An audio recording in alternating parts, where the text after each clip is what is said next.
Back then, many people kept telling me, you should try adding seaweed extract. The main reason for the current low plant vigor is the stress it's under. So the primary suggestion was to give it seaweed extract to try and revive it.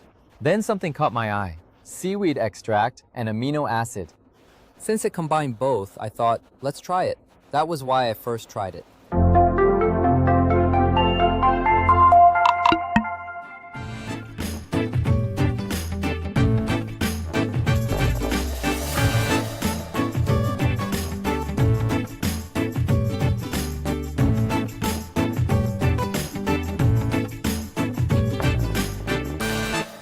Yes, hello. When did you last see this? We transplanted on September 12th, so it's been about 3 months. So how have things been since then? It was a long and winding road. Actually, after filming, a lot of people contacted me and the response was really positive. But the comments had so many suggestions on how I should have planted, and they were all right.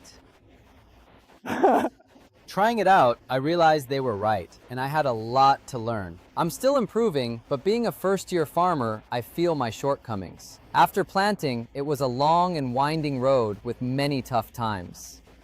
Thankfully, the strawberries are ready, so we're harvesting and shipping them. People who bought directly love them and keep calling for more. We're also doing deliveries, so things are progressing smoothly. So, are you offering the experience now? Yes, we have a lot of visitors for the experience because our farm is easy to get to and it's spacious. Because of that, many families come to enjoy the strawberry picking experience and also eat them right here. So the experience visitors are our primary customers. So you're open weekdays and weekends? Yes, we are, but on weekdays our harvest yield is quite high, so we're focused on the wholesale market, supermarket supply, or bulk orders. We use weekends to welcome as many visitors as possible. Is there a fee for the experience? Currently, unlike other farms, we don't have a separate admission fee. It's 15,000 won for a 500-gram container. So whether 4 or 6 come, you pay 15,000 won for 1 or 2. It's flexible. This year, my aim is to popularize our farm, making it a comfortable place for many visitors to simply relax and enjoy. Therefore, I am striving to offer the experience at an affordable, stress-free price. As you can see, the first truss has emerged, and now here's the second one. The second truss emerged from the first and is now bearing fruit. We left about 7 or 8 on the first. So we've picked some, and these are what's left. We'll continue to harvest from this second truss and the first one. As for the strawberries, we've already harvested most of the larger ones, so there aren't many big ones remaining now. But the sweetness and such are good, and the first truss should be done by mid-October. While I was growing them, the plant vigor dropped significantly once around mid-October. The strawberry seedlings became very weak. That was a difficult time. There were many reasons, and though I lacked experience, it might have been a water shortage. The causes varied, making it hard to find the exact problem. Using the Nousbo product, the plants recovered with the amino acid. Now, the stage where strawberries appear is called reproductive growth. I admit I might have pushed them towards reproductive growth, thinking if I could ship and sell them early, I'd make some money. So I decided to change my approach and try to restore its plant vigor to grow it healthy again by tending to the leaves and roots, giving them nutrient solution, amino acid, and more water. I've managed to largely revive them. So what was it like using it? At first, Nousbo gave it to me as a gift. I had many plant protection products on the shelf, and then there was this. It was my first time buying something with my own money, and honestly, I hadn't even thought about using a nutrient solution. I figured, let's try it. At that time, many people kept telling me, try adding some seaweed extract. The primary reason for a current low plant vigor is stress. So the first suggestion was to give them seaweed extract to help them revive. Then I noticed, oh, it contains seaweed extract and amino acid. Since it had both, I thought, let's give it a shot. That was the first time I tried it. I was skeptical, never used a nutrient solution before. But at the time, as you can see, they were pretty much in this state. These plants were practically lying flat. Some perked up, but the main ingredients boost root and leaf growth, and it has amino acid, right? I figured it improved root and leaf growth. What's great about this enzyme amino is that if plant vigor drops, it means the roots are significantly damaged. The roots had become very weak. I think this helped them recover. So I really believe I saw good results from it. So how many times did you apply it? I applied it twice at 2-week intervals, so twice a month. In October and November. Yeah, I applied it once at the end of October and then again around mid-November. I haven't tried other products, so I can't say, but Hyoso Amino, I think it worked well. But honestly, the smell. Using it, the color is soy sauce-like, and you wonder about the smell. The smell is quite strong, but that can also build trust. It uses high-quality blood. Amino acids come from blood. The smell is bearable considering its effectiveness, so I'm willing to keep using this product if I notice a decline in plant vigor. Since we began the program, I stopped using plant protection products from mid-November. The biggest reason that came to mind was that the plant protection products themselves might have been When the cause. plant vigor dipped, I felt I'd misused plant protection. Those products are not an issue. Nowadays, plant protection products are so advanced that you can eat the fruit 2 days later without harm. I realized even a small issue like that can ultimately harm the plants, so I've changed my thinking.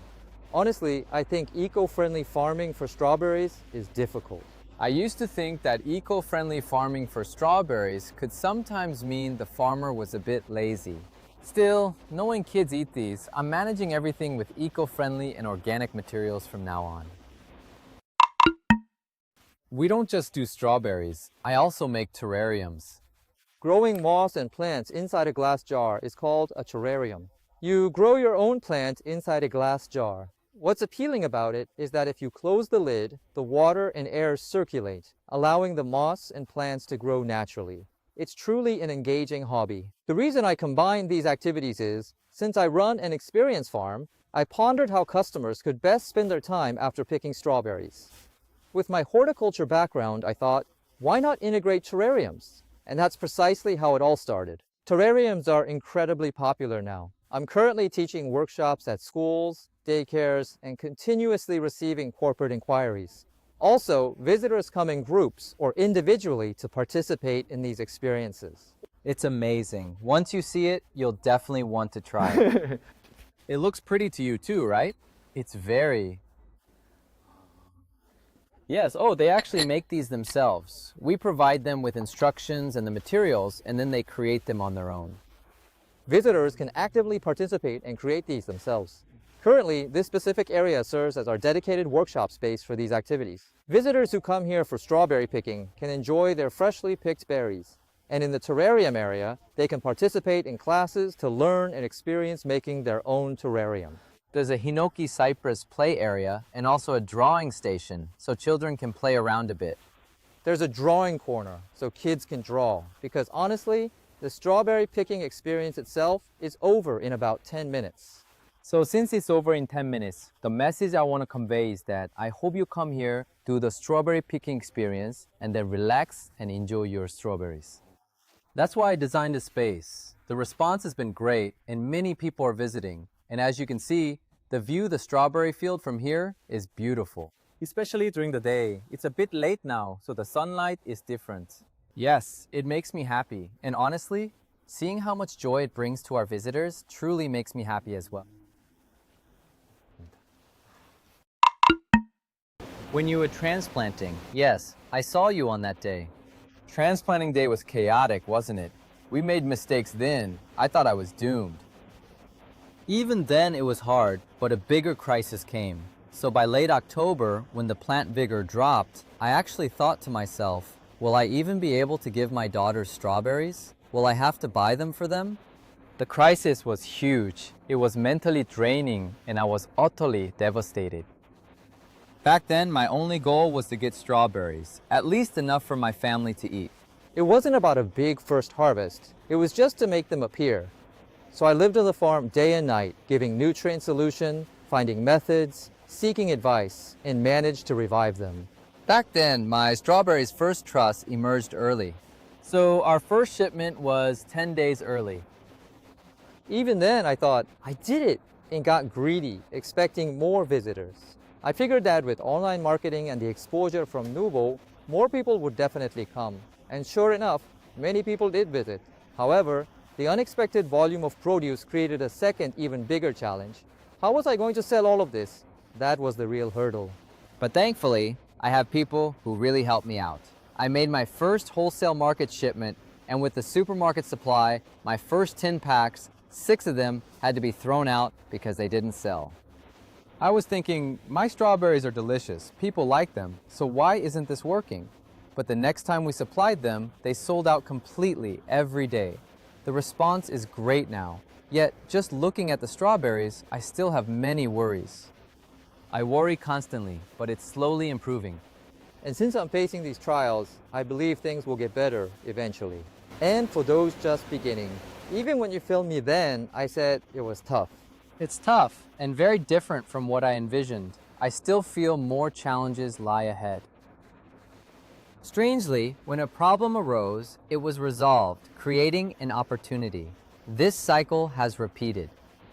This year, we've had to let go of much, and it's a learning process. First-year starters will face trials, just like I did. But to those who are just starting out, rather than just studying trial and error, I really hope you experience it firsthand. Whether it's at another farm or through your own training, I hope you try shipping to a wholesale market, try selling directly, try packaging everything yourself. Do that whole process first, then build your farm. I may have rushed it, but I see this as a learning process, and I'll endure to become a farmer who brings good news.